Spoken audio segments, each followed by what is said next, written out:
Welcome to BK Nothing But Nets podcast. Got a special guest here today, my favorite Brooklyn Nets insider, Pete over at Nets Fans.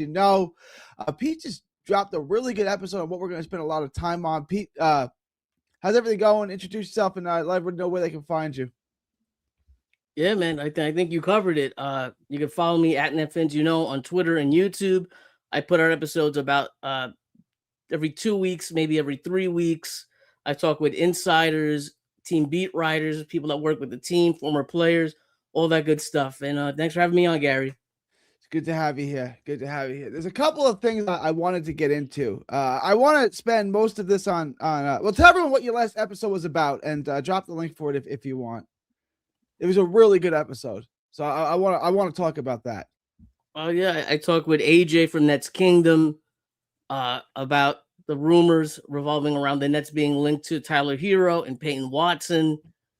You're going to see a lot of mock trades in the episode, some stuff that I heard behind the scenes, and all that good stuff, and a little draft talk also. All right. I'm gonna put a link in there for you. Hang on. Thank you. I was far too lazy to do it, so thank you. I got you.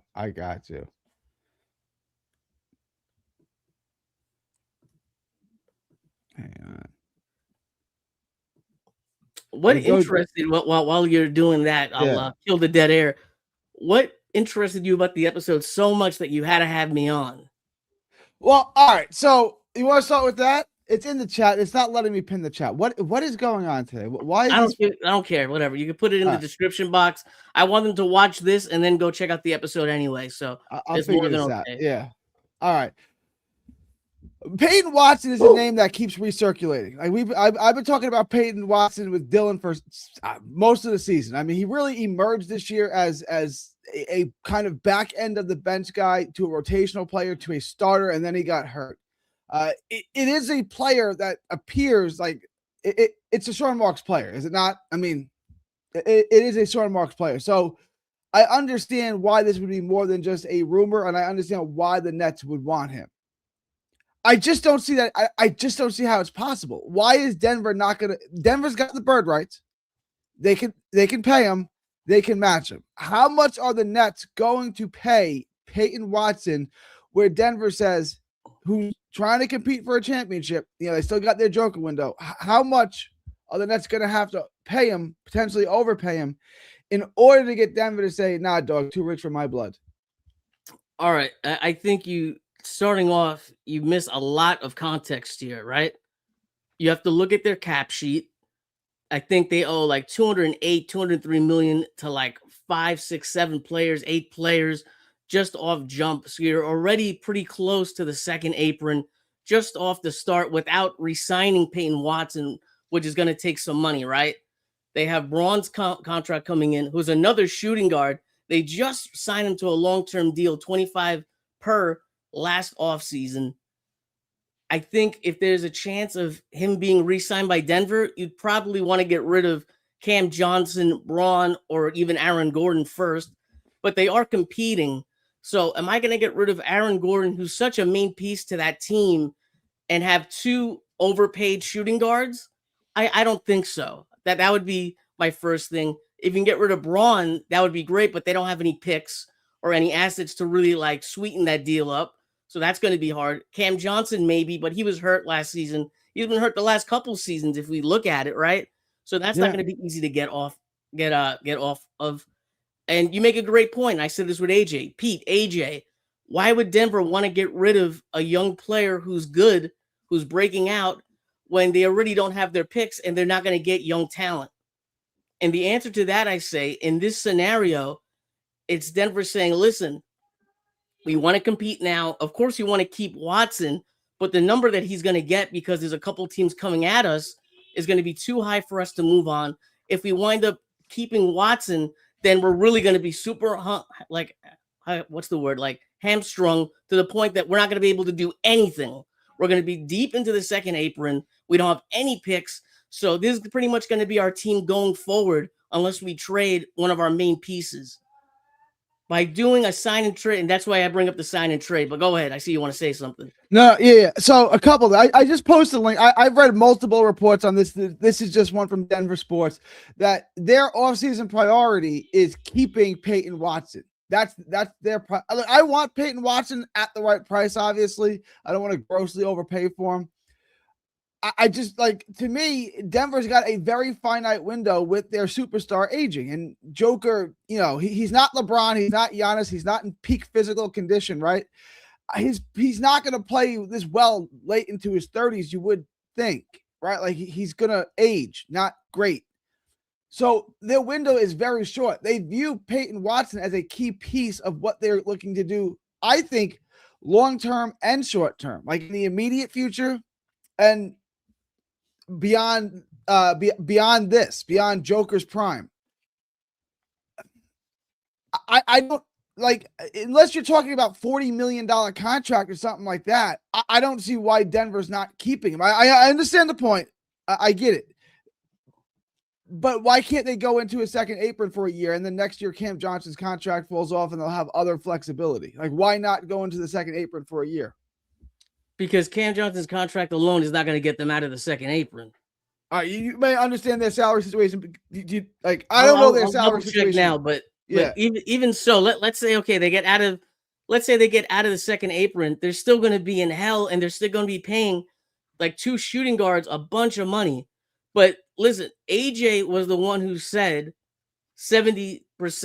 He thought there was if you watch the episode, he thought it was around a 70% chance that Denver will get him. Denver will get him. That the Nets will get him, right? I'm not necessarily saying that. I think it's around 40, and I'll tell you why. If I had to take a guess, would the most likely outcome be Denver keeping him?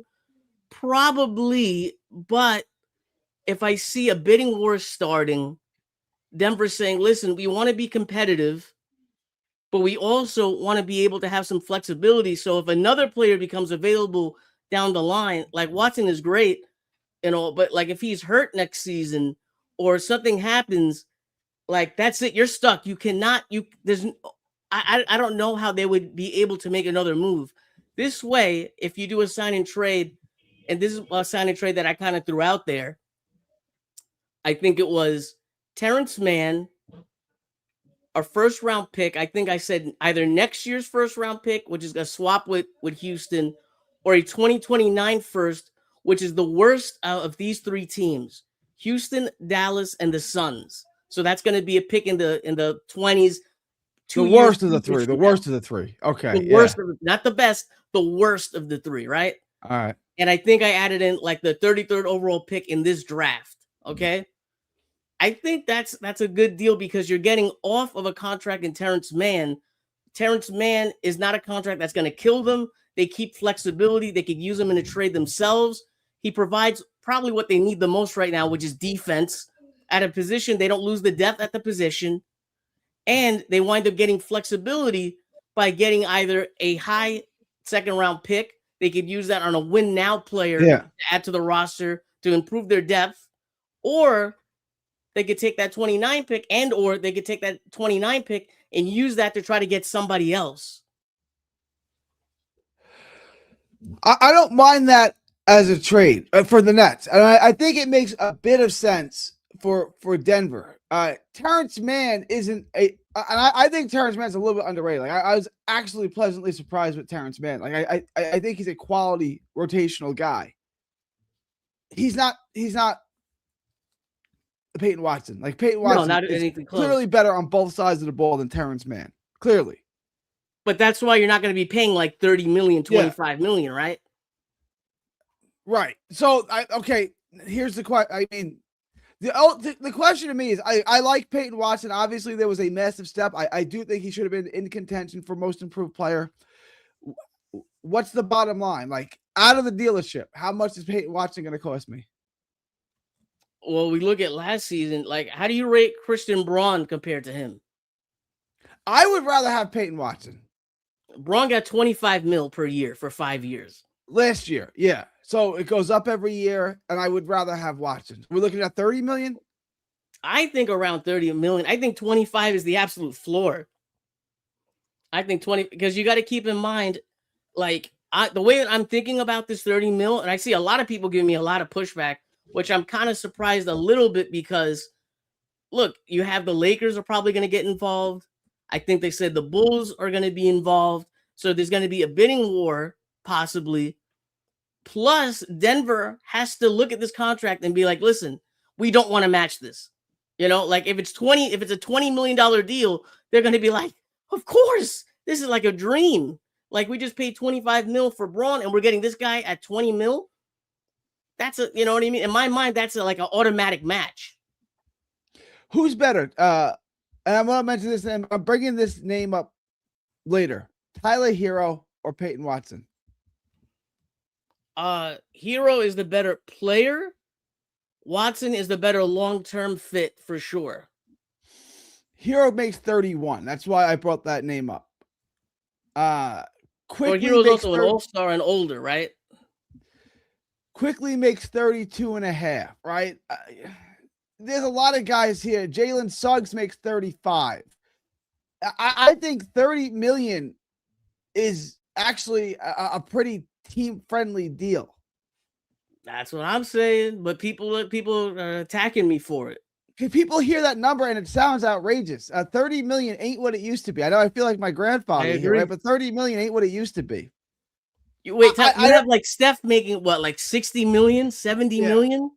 You know what I mean? Like a $60, $80 million deal is around the max now, right? The bar has changed. The numbers have gone up.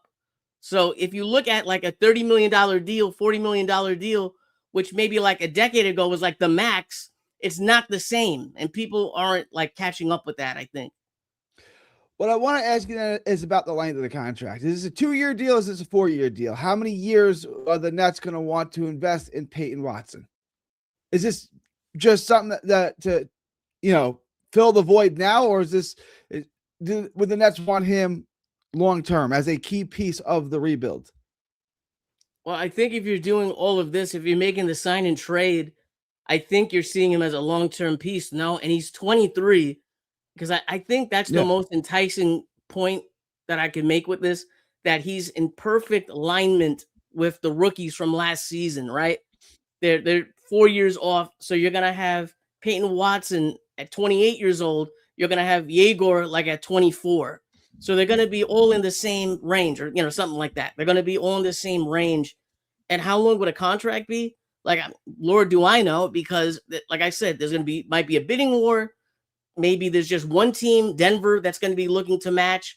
I have no idea. But if I had to take a guess off like the top of my head for a 23-year-old, breakout shooting guard who could defend 1 through 4, can shoot 35 plus from 3, I would say you're starting at 3 years, possibly 4.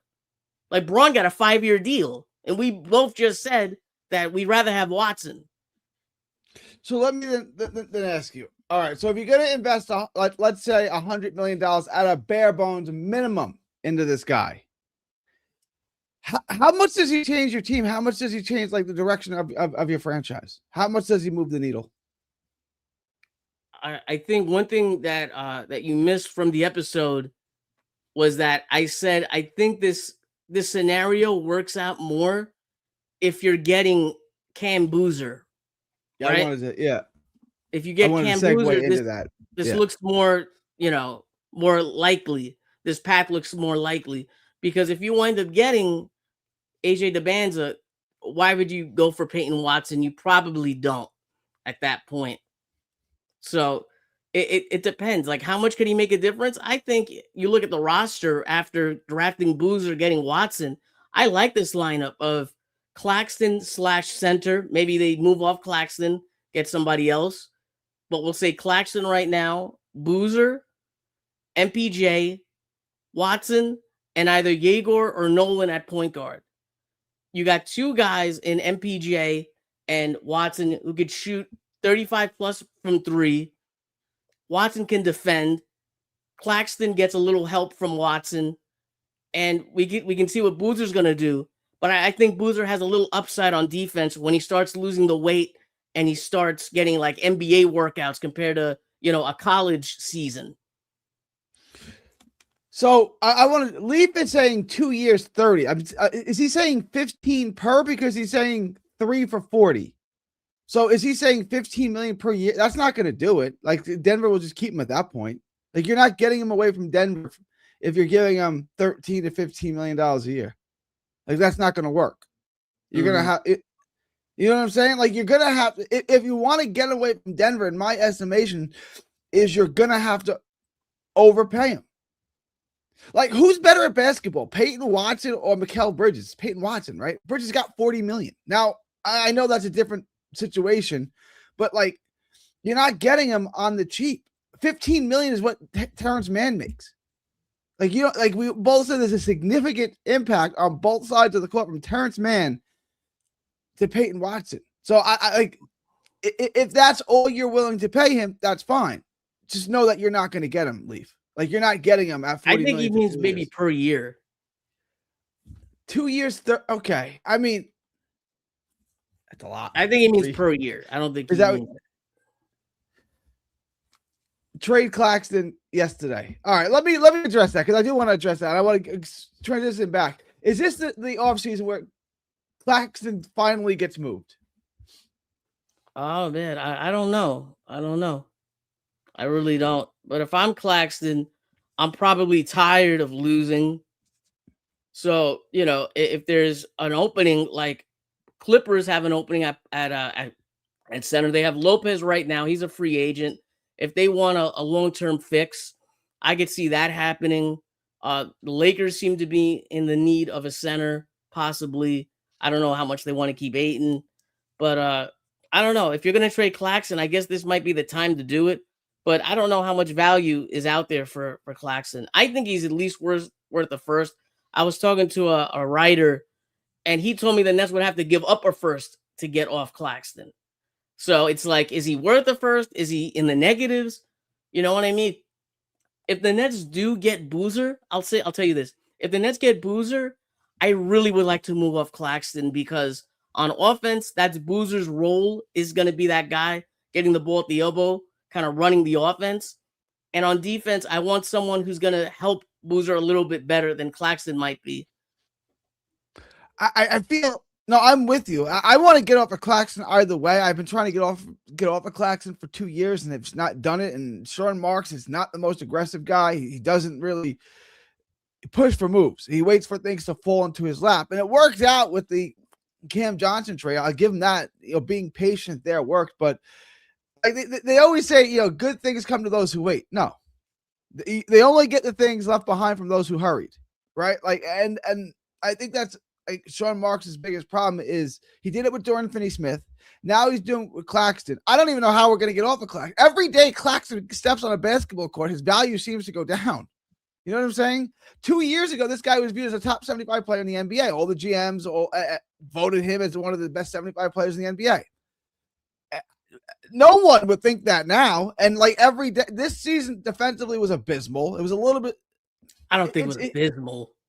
Okay, abysmal's rough. It gets worse. His the way people view him as an impact defensive player goes down every year. Is that fair? Maybe, but I look at the roster also, right?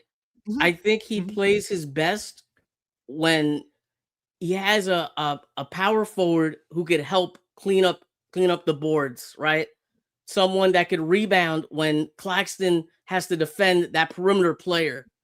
And he doesn't have it in the Nets system on defense. But you got to admit, on offense, 2 years ago when they threw him into Jordy's offense, it did not look pretty. And he made a huge jump on offense, right? He did. Offensively, he made a huge jump. Yeah, everything was better. Everything was better offensively, granted. You know? So, you know, that's great and all. But now, you know, I don't know what his value is to the rest of the teams in the NBA. All right, let's live in this world now. I want to transition to the draft because I want to play what if real quick. So I have the odds. Do you know the odds off the top of your head? For what? Lottery? lottery. I have it right here for each pick. Hang on. Do you know them off the top of your head? I have it right here. I got it. Go ahead. So the first overall pick is 14%. The second overall pick is 13.4. The third pick is 12.7. The fourth pick is 12. The fifth pick is 14.8. The sixth pick is 26%. And the seventh pick is 7%. So let's live in that world where we draft in the top 3 and we get Boozer. Let's live in that world for a minute. What would that look like? Let's say we get Boozer, and then we go in and get Watson in a trade similar to what you presented, right? A Terrence Mann trade, 2029 first and the 33rd pick in the draft. What does our starting team look like, and what does our future look like? I know you kind of touched on that, but just like kind of reiterate what that looks like. What do you mean? If I trade Claxton also? Yeah. Well, okay. So we draft Boozer, and we sign Watson, or we acquire Watson in some way. So in this offseason, we get Watson and Boozer. What is our long-term plan look like, and what's our starting 5 day one?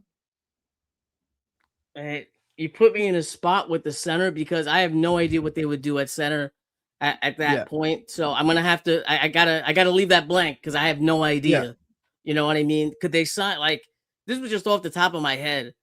This is nostalgia talking, of course. This is just me literally thinking of this right now. How great would it be if they re-signed Brook Lopez?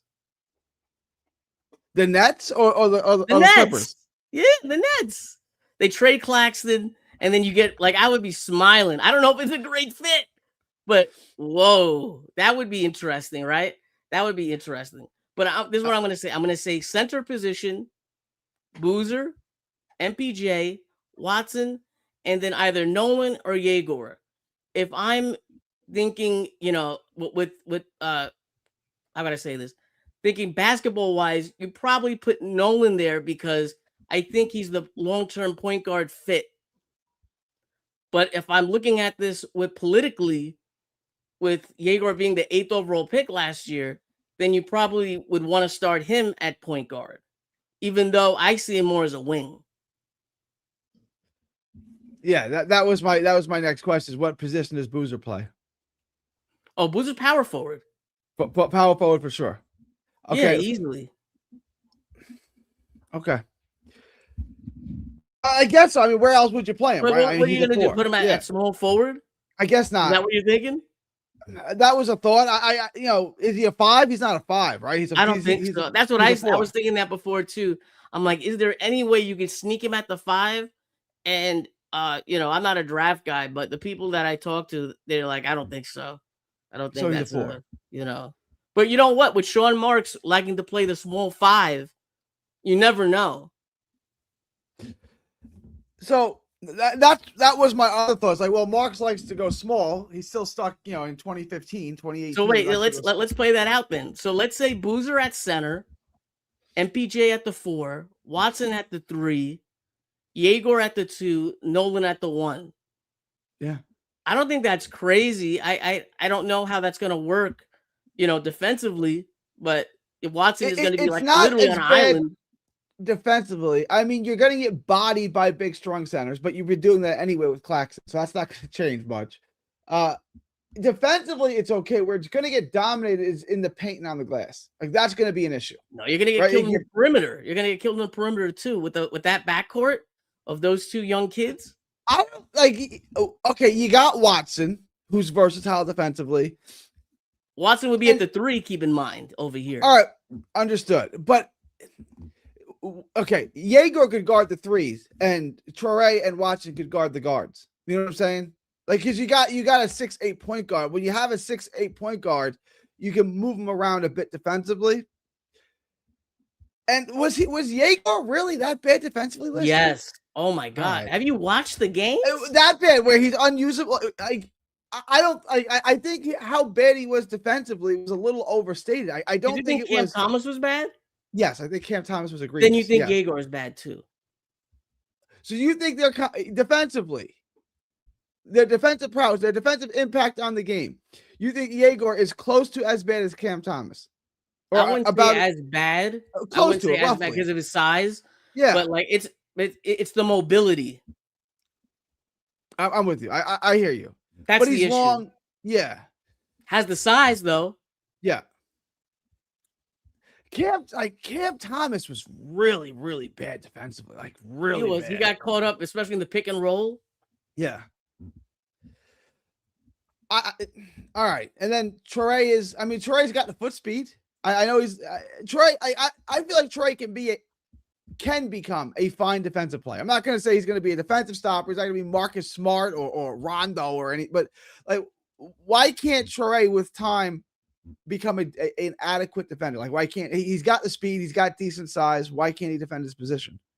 You said next season. Are we talking long term or next season? Well, just when the Nets are good, why can't Troy be an adequate defender? I think he can. You said next season. Too. You said next season. Okay, next season he's going to get cooked just because he's young. Yeah, I hear you. You know what I mean? Like that's why. It's not because I think it's any skill. I thought he actually, I don't know if you noticed this, I saw him make a couple behind, behind the back blocks, not behind the back. I don't know what you would call it. Catching up to a guy, like going towards the chase rim. Down. Yeah, chase down. That's what the word I was looking for. He had a couple chase down blocks. So I think he has an eye for that. You know what I mean? Like, how many chase down blocks he's going to get during a season? That's not a mean thing to look at, but I definitely think that there's something there defensively that I'm not going to be like, oh, this guy's going to be like a cone. There's, if he's a very bad defensive player a couple of years from now, it's because he's not interested in playing defense. Like that's kind of my I would be shocked if he was like Cam Thomas bad. I would be too. What I wanted to, my takeaway from all this, and I say all of this to say, if we walk away and the core of our team next year is Trae, Yegor, whoever we draft this year, Michael Porter Jr., Peyton, and that's the core of our team. Where are we in terms of our rebuild? How close are we? How far off? How is that for a core? I think you're in a good spot. If we get the top draft pick and you add Watson, you have a group of guys who are going to be on the same timeline that could play a little bit next season. Like, do I see them being a top 8 team next season with that lineup with Jordy's coaching? It's close. I could see them being a playing team. I would say the metric are we better than Orlando? Are we better than Charlotte? Are we better than Toronto? Are we better than any of no. No. Because Indiana's going to be back next year, so that's another team in the East that's going to suck. So I say all this after the rebuild. But you know what we got to think about? I'm sorry to cut you go first. I'm sorry, I'm cutting you off. After the rebuild, after 2 years of tanking, after 2 years, actually 3 years of unwatchable basketball, where they tried to lose almost every night for the last 2 years at least, we're in the same exact position that we were in 2 years ago, which is we suck. Really? Yeah. We are? Go look at the team we had with Bridges and Cam Thomas and Claxton. It's like if Spencer Dinwiddie, like that team's comparable to this team. It's not good. This is not unless whoever we draft becomes a superstar. And I don't mean a good player. I mean a superstar. No, we're in a crappy situation. Yes, you're right that they might be in the same situation and that team might be better. But Gary, the team is full of guys under 25, and we're talking about that last team. They were at their ceiling. But none of the guys they told me are really impact players. I like Peyton Watson. Adding Peyton Watson to your team, if it's a good team, it helps. If your team sucks and you have Peyton Watson, guess what? You're a crappy team with Peyton Watson. Like it doesn't change. It doesn't change the direction of your team. It's like adding Cam Johnson, who's a little bit better defensively. It's like, okay, it's a nice player. He's not winning the game. Well, where should they go? They should have a championship next season. No, don't stop. No, obviously, I mean, they're not good. That what I just gave you is not a good team. You want a top 4 in the East. NBA. What was that? You want top 4 in the East next season? Is that what you're telling me? No, but we don't even have a blueprint to the top. We do though. There's no blueprint. Like this team sucks. This is a bunch of dudes. Okay, I'm going to tell you what's wrong with your thinking. You are like 2 to 3 years in the future. It's not 2 years in your back. Was Detroit 2 years and then they got good? Like, no. And I'm not comparing them. I'm not going to say them because you're going to say, oh, but it's a tank, blah, blah, blah. I'm saying that when you do a rebuild, it takes like 5 years. It takes 5 years. The goal is not to win a championship next season. The goal next season is to grow on last season, get the guys better, and in 2 to 3 years, get the big fish to add to the team. Like that D'Lo, Spencer Dinwiddie team, like where we're at now is like at the beginning of that team before the Nets got D'Lo. Yes, that's where we're at. That's where we're at.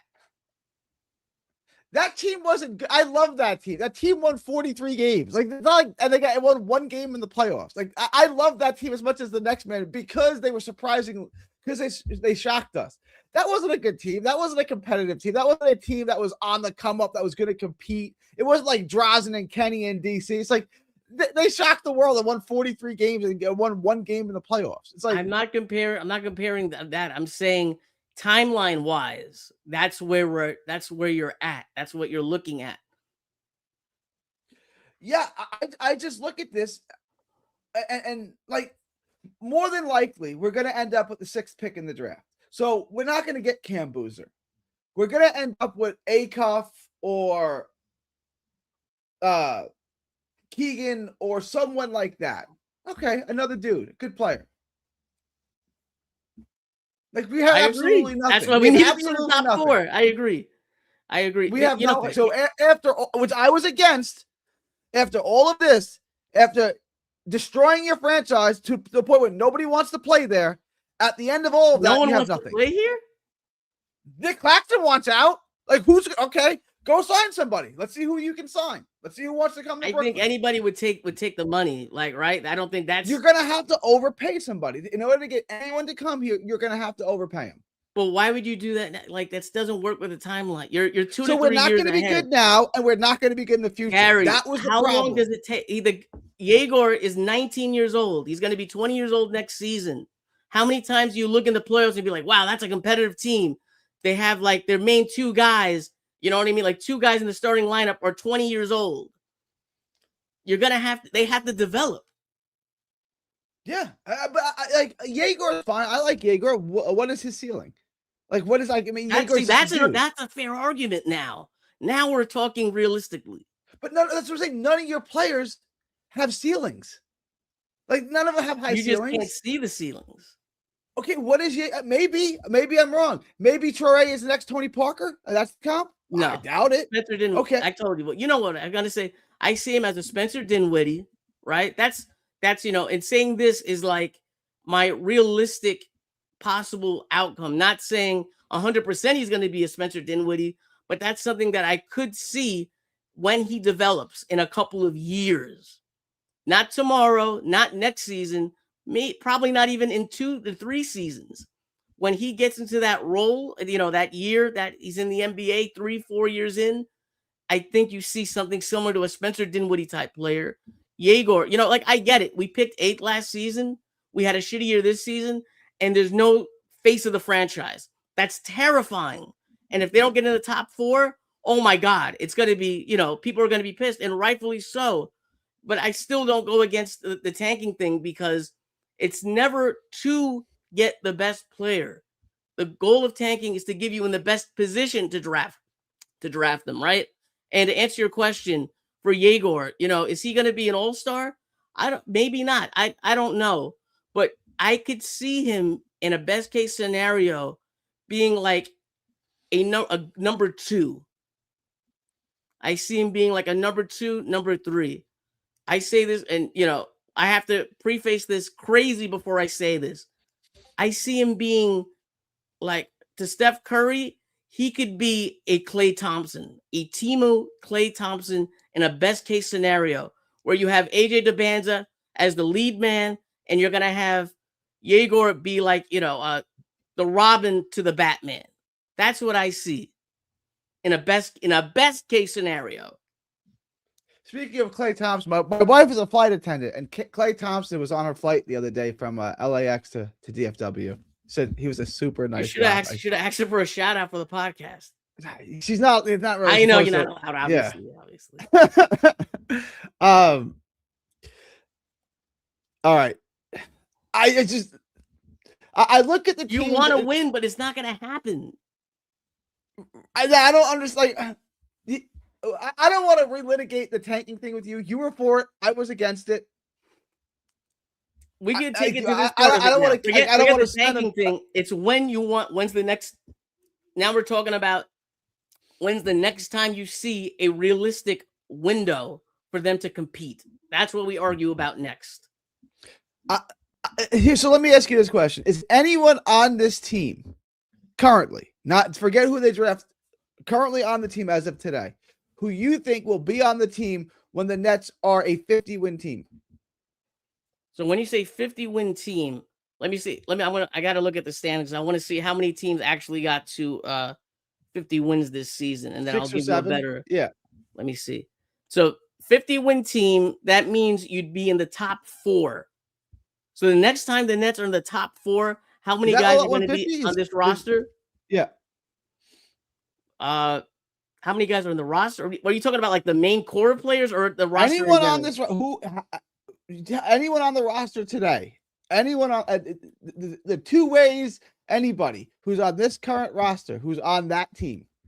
I would say probably not. That's how far off we are. I would say 4. Okay. All right. Say 4. Yeah, you know the rookies. Go ahead. I'll say out of the rookies, I'm going to say 3 out of 4 of them are going to be around. Probably 2 of them are not going to be around. We'll say, even though I have a little more faith in him as like a last guy off the bench of an entire team, I think that Ben Seraph could be there. Ben Seraph could be like the, 3rd string point guard. That's what I see him as, a 3rd string point guard. I could see him there. No. What about MPJ? For 50 wins, that's going to be a huge jump. So that's going to be about 3 to 4 seasons. He's either on the team or he's on the last year or just traded. Like, you know what I mean? Like, just to be fair, there were 9 teams in the NBA that won 50 games. And then you know what? That's a better way to look at it. I was just looking at the Eastern Conference standings. Yeah, 4 teams in the East, and the West had a lot. Had 5 teams, and then Denver, Minnesota won 49. So I was just about to say that. So yeah, man. So to be in the upper third, I say about 5. Okay, I say probably 0. I think that idea. None. You might get one, maybe one of the rookies, like in the lifelong net, like maybe Drake Powell is just like a bench player for the Nets for 10 years. I don't know. Yeah, probably. No, that's how far off I think we are. So then how are we going to be? I will say next 1. Year? I have no idea who it might be, but I'll say 1. One of these rookies sticks around for a long time. Wait, Garrett. So if we're so far away from being a 50-game winner, then how are we going to start competing as early as next season? Or are you wanting to compete as early as next season? That was the plan. That's not the plan. That was the plan when we traded for Bridges, and then we got our picks back. Because we don't have the pick this year. No, that was the plan. Let me tell you what the plan. Like, am I Sean Marks? No, but I'm going to tell you a realistic outlook of what they talked about is a 4-year window of rebuilding. 2 years.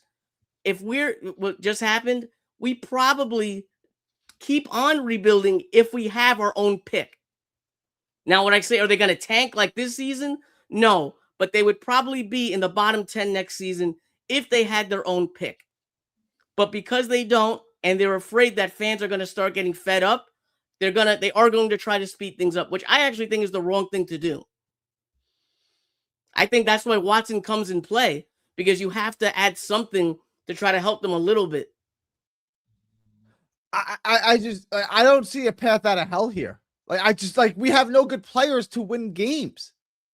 We have a good head coach who I like, but he'll be fired. Marks fires every head coach. He'll be gone. What's your plan then? I wanted to go sign a star. I wanted to go trade for a star and try to roll the dice on that. I want Zion. I want something you can build around, something where maybe you could say, okay, here's the face of our franchise. Here's what we have, like the Knicks did with Randall, like the Knicks did with Brunson. Okay, here's what we have. Not just playing a bunch of 19-year-olds who are all just dudes. They don't suck. I don't think Drake Powell sucks. I don't think Wolf sucks. I don't think any of these guys suck. They're just not, they're not impact players. So we're going to play a bunch of dudes. And then hopefully one year, everything can go right like the 18-19 Nets, and we can win 43 games. It's like, that's the plan. Okay. Like that. Go ahead. I want you to finish because I have a rebuttal here. Yeah, rebuttal. Okay. So when they got Brunson, did they think he was going to be what he was? Absolutely not. They paid him a lot. Remember, everyone thought the contract was ridiculous, so they thought they were getting something. But did they think they were getting the face of the franchise? No. Probably not. Probably No, not. right? That's the equivalent of getting Brunson in the way that they did would be the Nets getting Watson and then Watson exploding into an all-star. That would be the equivalent. Think about that. Right? It's right. Right? And we're not. You got to admit it. AJ is. But let me say this. I'm not saying that Watson is going to be that, but I'm saying the equivalent of the Knicks paying for a guy who was sort of under the radar, young player who, like the other team wanted to keep, but, they just couldn't keep him. And then he winds up blowing up. Showed potential, but then blows up with the Knicks. That would be like the Nets getting Watson. That's what it would be like. Right. That's how those things happen, right? Yeah. I just don't see how. I look at the teams in the East, right? And we didn't want to go get guys like Ingram because we wanted to be really bad. So we didn't go get those guys. So now we got what we want. We're really bad, and we're going to stay really bad because we got what we wanted, which is why I'm not an advocate of tanking. Because now you have a franchise that's horrible. How many franchises in the NBA over the last 3 years are worse than us? Probably just Washington, right? You made the point about Ingram, okay? So let's say, that a lot of teams are, better than us. Most people are better than us, sure. That's sure we could say that. But that's when you're rebuilding and trying to get the highest we can get for 2 years, really 1.5. But I want to talk about Ingram. I liked Ingram a lot, right? I thought that would be interesting. But if you put Ingram on the roster with MPJ, we have no cap space, and the roster that we have right now, where do you think they finish? With Ingram and that's a weird combination of guys. But I'm saying because then we lose our cap space, we lose assets, and we don't have. And like I said, we just lost the cap space. So what happens now? How good are they? With Ingram and MPJ, we're a playing team. What about next season when you have all those guys? Bringing Atlanta having Young and Anthony Davis back. Are they going to be a playoff team? Well, Anthony Davis is on Washington. Is that what you're asking me? I'm saying with the Wizards. With Trey I Young, see. I think you said Atlanta. It's the Wizards. Davis. Okay. I'm saying teams what not they have next is season. Trey Young's going to suck, and Anthony Davis is going to play 25 games. So what do they really do? I don't know. I don't know what to expect from Washington, but at least they're trying to compete. You'd rather be them? No, I got you. Got you. So your argument, your got you is we're better than Washington. My argument like in is football that say at least we're not the Jets. Oh well, that's great. We're better than the Jets. My argument is that if you got Brandon Ingram, yes, it would give you 10 wins this season, maybe, but you're still not competing, and your ceiling just drops because you also lose a bunch of draft picks. That's what my argument is, right? And Ingram was still 27, 26 when he got traded to Toronto, and I was if you remember, I really wanted the Nets to get him, so I'm all in on that. But I'm saying with the timeline that you have set, if you add in LeBron James to this team in his prime, yes, they're going to win 10 to 15 more games, maybe even 20 more games because it's LeBron in his prime. But are they going to win a championship? Are they going to be a consistent winner? No, you have to get someone who's on the timeline. Your Zion argument, I feel like has more validity to it than it did a year from now. I could see that direction becoming more in the thinking, believe it or not. I know you're obsessed with him, but believe it or not, I think that makes more sense than adding other people. I know you're smiling. Are you smiling? I am ear to ear. Because when I said this a year and a half ago, it was the most ridiculous item of the day. He's like, Zion. And I was, all right, maybe Zion. But I want to throw out a couple other names. Tyler Hero. This is a name I've heard circulated around. Tyler Hero to the Nets. What are your thoughts on that? And is there any possibility that could be reality? You know, I talked about it on my last episode, so you guys go check that out. I had a couple of mock trades of that. I'll let that stay in the episode.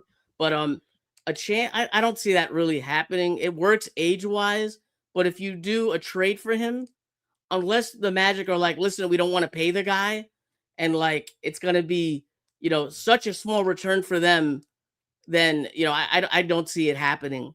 I could see it happening if there's like a Giannis to Miami trade, and Hero is the guy that would be going to Milwaukee, but Milwaukee doesn't want him, and they wind up paying us to take him. That I could see happening more than the Nets going outright to get him. Let's try this one. Ja. Oh my God, don't do this to me, Gary. Have you looked at the stat? Have people looked at the stats of Ja Morant?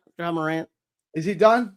You can get him for cheap. You can get him for probably nothing. You probably won't even have to part with a first-round pick. You just have to pay him.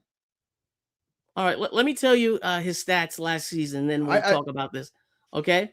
I know. 20 games. Sorry, excuse me.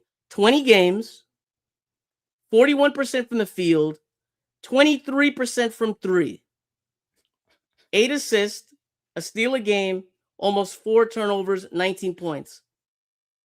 Is that considered bad? Is that bad? Very bad. 23% is pretty bad. And we'll say 2 years, 23-24 9 games. 27% from three. But that's all, Pete. That's only 9 games. Okay, fine. Last season, he's 25 years old. He only played in 50 games. He shot 30% from three.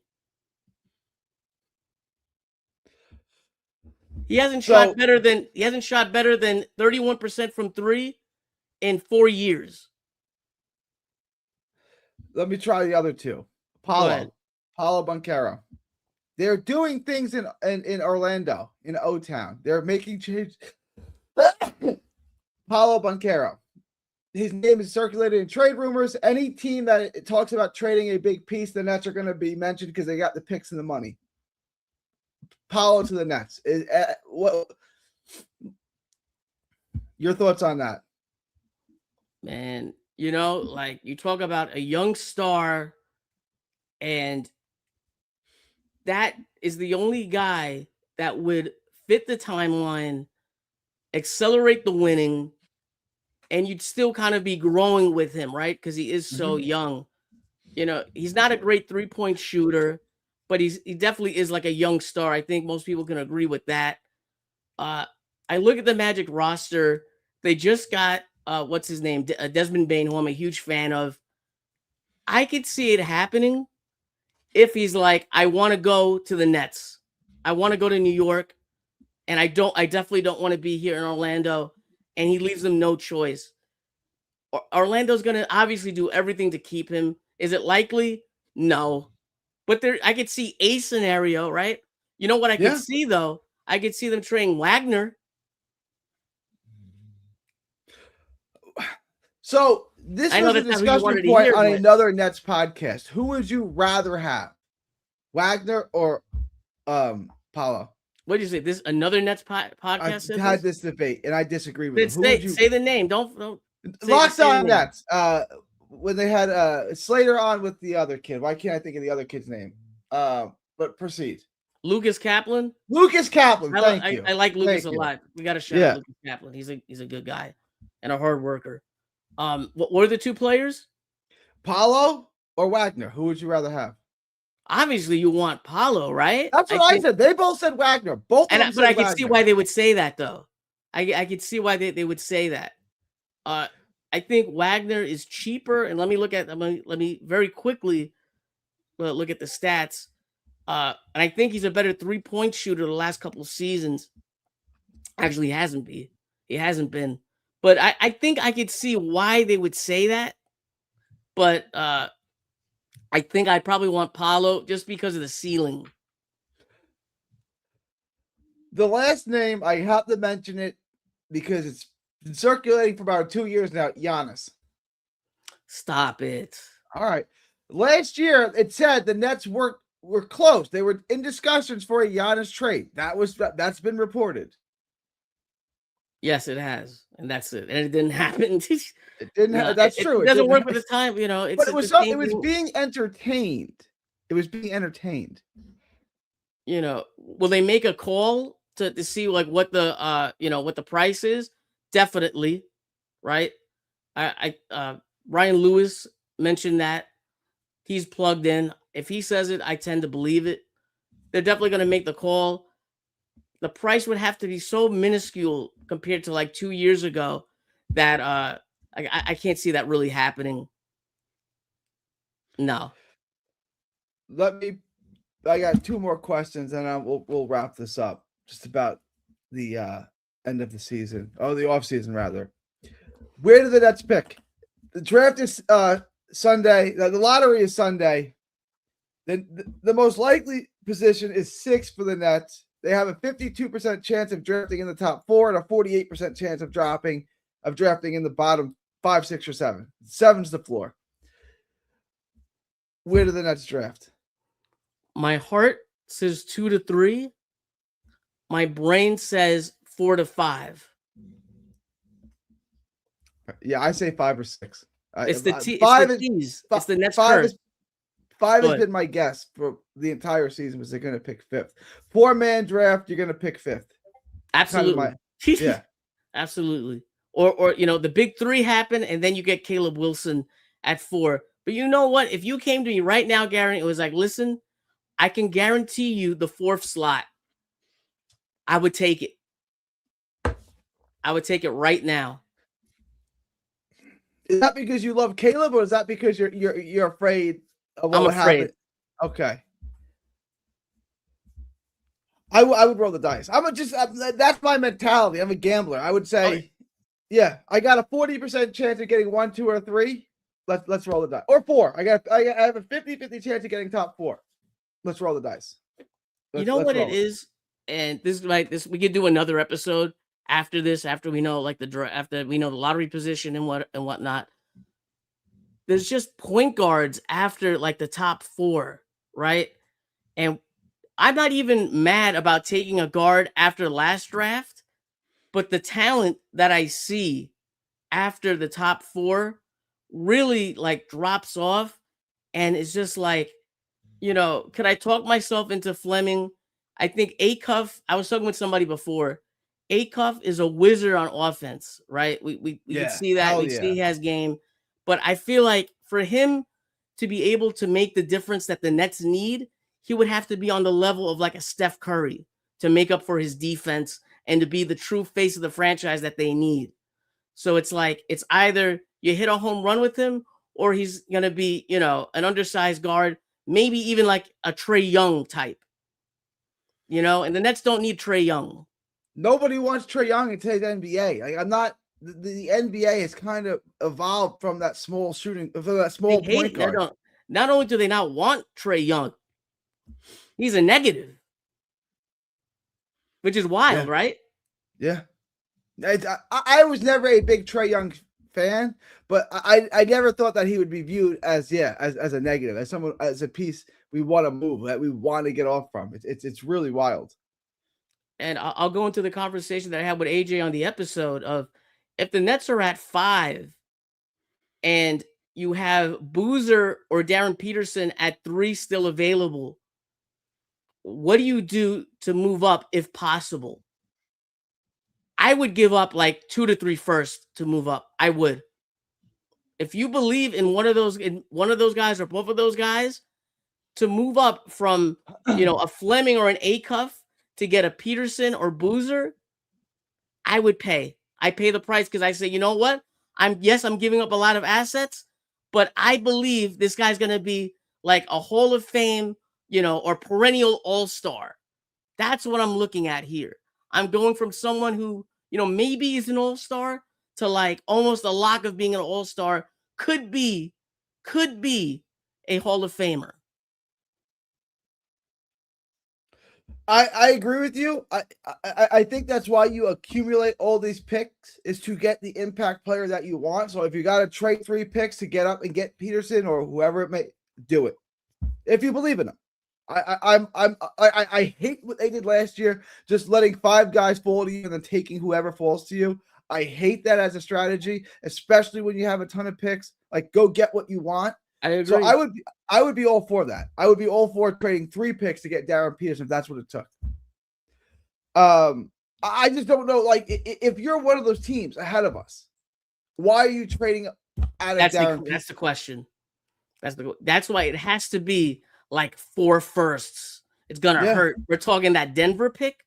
We're talking next year's first. We're talking Knicks picks. We're talking Payne. So, give me your best guess. I'm going to say 5. I've been stuck on 5. Give me your pick. We'll see. Someone's going to guess this right. Where are we picking? Give me your number. If you had to put your life savings on one number, what would you bet on? 1 through 7. Well, then you kind of messed me up here because if I'm putting my life savings here, all $1 of it, then I'm gonna probably go to the amount. What do you call it? The odds that is the highest? That would be 6. But for not putting my life savings on it, what do I think is gonna happen? Yeah, I see it like at 5. I told you before 5, 6. I could see 5 because it's the ultimate tease. We go down. We're in the bottom 10. Nets get to 6. They're not at 6th. Then they have the 5th pick gets revealed, and then they go to a commercial. That's the perfect Payne. Yeah, rip your heart out, want to cry scenario. When we drafted 1, we got Kenyon. Do you know where we finished in the tankathon standings that year? In the lottery standings? All the way down. It was like, I think they had like a 5% or 1% chance. Yeah, they were 7th, so they weren't that bad. Yeah. I don't foresee that. We'll see. I think 5. And then the other question is, do the Nets add an impact player this offseason via free agency or a trade? I'm going to say this about the lottery, though, before we jump into that. All right. I have a very strong prediction that you're going to see a Dallas, Chicago, or Golden State make a huge leap into the top 4. I just feel it in my bones. I agree with you with Chicago and Dallas. I don't think it's going to be Golden State because I think the NBA now has Golden State fatigue, and they're just going to let that die off. Like Golden State possible. Had a run for the last dozen years. We're going to let that die off now. We're going to go build up other big markets. I could see it like a D'Lo with Kobe situation. Yeah, what I'm thinking about. You know what I mean? They add Darren Peterson for. I'm just making this up. A Darren Peterson to come in to be, and you have Steph Curry who's going to take him under his wing. It's a nice juicy story that I could see. If you're the NBA, wouldn't you love to have Boozer playing with Cooper Flag, the 2 Duke guys, and wouldn't you love to have Peterson as the face of the Bulls? I just that's what I foresee. That's happening. What I feel. That's what I'm feeling. That's what I'm feeling. But I had one of those guys. I'd be shocked if they're not, drop back. And I feel like since the Nets did tank and it was so loud about how they tanked, I feel like they're gonna get screwed here. But then again, you know what? So are you now against the tank? No, because you got to put yourself in the best position. But I was about to say, but then Philly last season was worse than us. And they got the 3rd pick. So I don't know. The NBA loves Philly for whatever reason, and I don't know why. Philly always picks in the top 5, always. The NBA loves Philly. I don't know why. They haven't been out of the second round of the playoffs. They usually waste a pick. They're usually pretty terrible with it. But the NBA loves the Sixers. Loves the Sixers. And are the Nets going to add an impact player? I'll have to say yeah, because I hope the draft pick is impactful. No, I'm saying in either free agency or via a trade. Do they bring in a veteran besides the rookie? Do they bring in an impact player other than drafting a rookie? Do you consider adding CJ McCollum or Norman Powell on a 1-year deal impactful? Yeah. I would say sure. Yeah. I could see that. Yeah. Okay. I could see that. All right. Yeah, I mean that would be the Nets thing to do. We add CJ and we pick 6. That would be the Nets. They gotta add some talent, right? Yeah. And you want someone who's a veteran on a 1-year deal. They keep the flexibility. Maybe they could trade him if he's playing out of his mind. So I could see that happening for sure. But they should bring Brook back. That's what I want to see. He won't come back, but Let's bring D'Lo back too. Can we bring Cam Thomas back too? yeah, right. um, they say that no one is interested in D'Lo. Can we bring D'Lo back one more time? Can we do that? Dinwiddie first. Dinwiddie first. Yeah.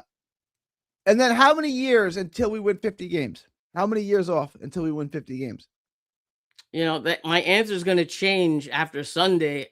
Around 2:30, 3 o'clock, my answer is going to change. But if I had to say right now with the presented odds, I would say at least 4 years, 50 games. That's about top 4, top 5 in your conference. I would say 3 years, 4 years, depending who's available. Let's say on Sunday they get AJ DeBanza. He's a superstar off jump, right?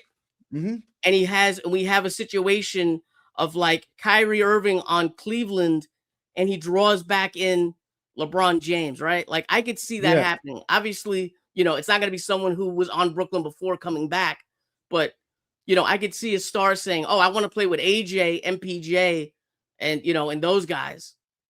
To put this in perspective, do you know how many times since the ABA NBA merger? Do you know how many times the Nets have won 50 games? That's a good question. How many? Once. So it's Christ. Yeah. They won 49, and then the COVID year they had a much higher pace. They were 48-24, but there was only 72 games. So it's not something that they do often. And I would say 7 years away. I think they have to clear out everything's on this roster. Second rebuild. Yeah, they won't be. 50 won't come from this rebuild. It'll have to be the next rebuild. All right. I don't think this. Yeah, I'll say 7 years away until we're competitive. All right, Pete. Appreciate you. That's really all I got. Go ahead, end it. Anything you want to add?